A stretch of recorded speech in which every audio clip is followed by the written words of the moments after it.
Have you ever wondered why normal people turn into narcissists? What changes inside their mind? What factors twist their psychology, making them crave control, validation, and power?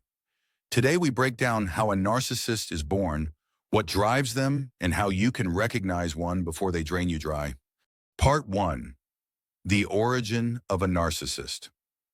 The real narcissist is not like the one you see in movies. They're not born with that ego. They're built by pain. Because narcissism isn't confidence, it's armor, a defense mechanism forged from trauma, chaos, and emotional neglect. There's no single cause, but there are patterns that repeat. Let's break them down. 1. Parental neglect. The invisible child. Some children grow up invisible, ignored, forgotten, or constantly criticized. Even when they look fine on the surface, inside they're starving for validation. So they build a shield, a fake self, made of grandiosity and perfection. It's their way of saying, if I can't be loved, I'll be admired. From that point on, they believe, I have to be extraordinary, or I'm nothing. 2. Excessive praise, the golden child. Then you have the opposite, the golden child, the one who can do no wrong. They're told they're perfect, special, chosen. And when you grow up being worshipped, humility dies early. They start to believe they are above others. And soon that belief becomes reality. Different roots, same defense. I must be extraordinary, or I am nothing. 3. Unstable attachment. Some parents give love with conditions. They reward achievement, not authenticity. So the child learns, love must be earned, that their worth depends on performance. They spend their life chasing validation, terrified to be ordinary. 4. Lack of emotional mirroring.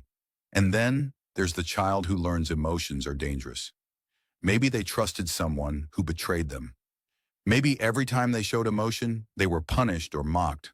So they shut that side off completely. Empathy dies. Control replaces connection. And they begin to manipulate others. Not for joy, but for safety. Because deep down, power feels safer than love. That's how a narcissist is born. Not from strength, but from fear, emptiness, and the hunger to never feel small again. Part 2. The neurological wiring of narcissists. Now that we've understood how narcissists are made, let's go deeper, inside their mind. Because what's broken in them isn't just emotional, it's neurological. 1. The condition of the brain. When scientists scanned people with high narcissistic traits using MRI machines, they found something fascinating and disturbing. Their anterior insula, the part of the brain responsible for emotional awareness, was underactive. This means they can recognize emotions.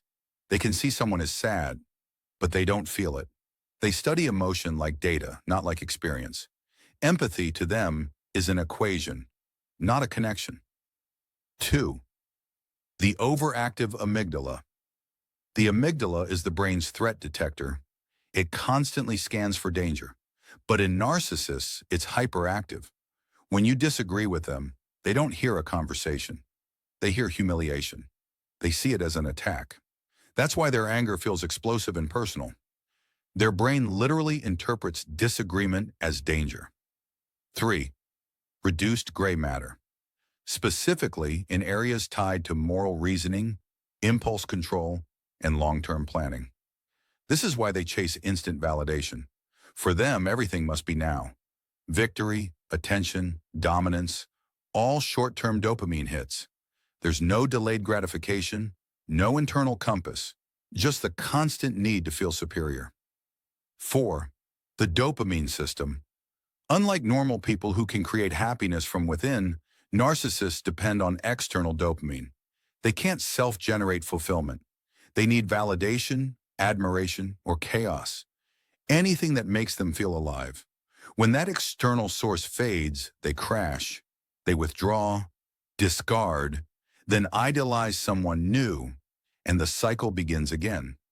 It's not that they enjoy being the center of attention. It's that they can't survive without it. Combine all of these: emotional detachment, hypersensitivity to ego threats, lack of impulse control, and you get the perfect storm, a fragile mind disguised as confidence. Now that we have seen how a narcissist is created, emotionally and neurologically, but the real danger begins when they start using that mind to control others.